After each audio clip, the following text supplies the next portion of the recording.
हमारा अरुणाचल में hydro power का बहुत ह्यूज पोटेंशियल है, आप लोगों को सबको पता है।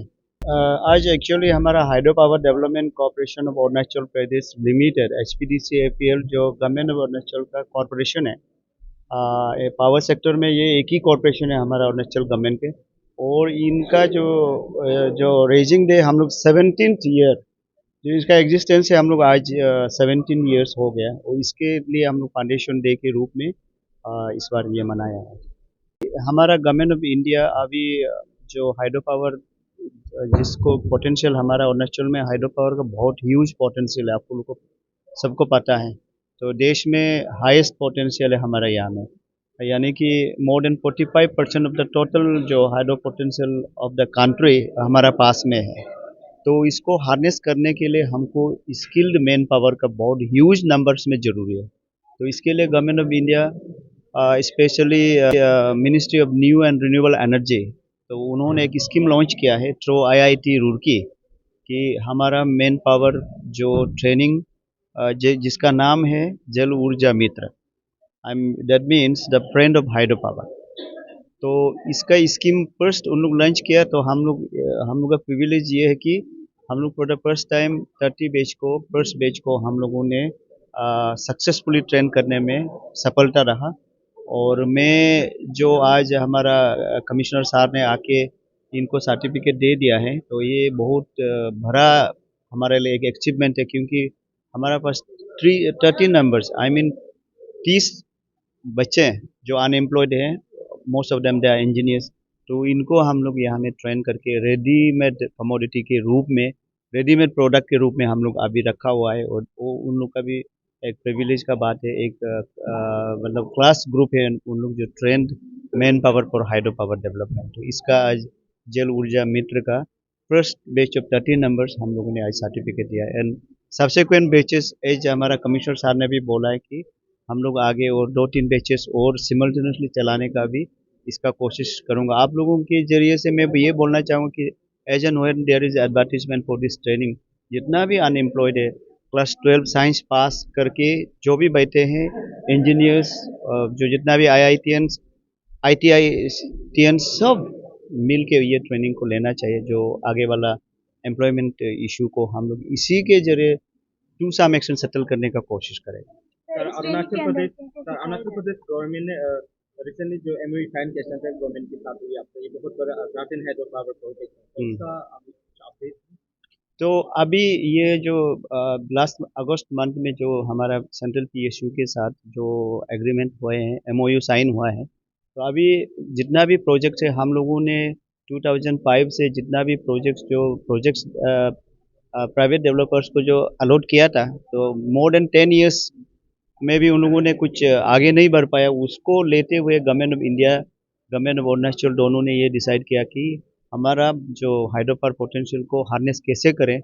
तो ये हमारा PSU को हम लोगों ने ये गवर्नमेंट ऑफ इंडिया और गवर्नमेंट ऑफ अरुणाचल डिसाइड करके ये central public sector undertaking NHPC, NIPCO, S7, THDC, ये चारों हमारा जायंट जो हाइड्रो डेवलपर्स है हाइड्रो सेक्टर में देश में, तो इनको हम लोगों ने MOU किया है। और वो बहुत बड़ा चीज़ होने वाला है, क्योंकि ये ऑलमोस्ट 13,000 मेगावाट का वो जो एग्रीमेंट है, हमको लगभग उससे वो एग्रीमेंट से 1.5 लाख करोड़ का इन्वेस्टमेंट अपॉर्चुनिटी हमारे स्टेट में आएंगे। तो इससे अभी बहुत हमको मैन पावर चाहिए। एक तो है कि ऑल ऑफ अस, हम लोगों को ये प्रोजेक्ट डेवलपर्स को वेलकम करना है, and we have to cooperate them so that our natural resources is being harnessed, and in return हमको हमारा खुशहाली के लिए हमको रेवेन्यू मिले। साइड इफेक्ट को अभी देखिए, हम अपना खुद यहाँ स्टेट का है, तो हमारा आने वाला जितना भी मेरा बच्चे हैं जनरेशन से सब यहीं में हम लोग को जीना है।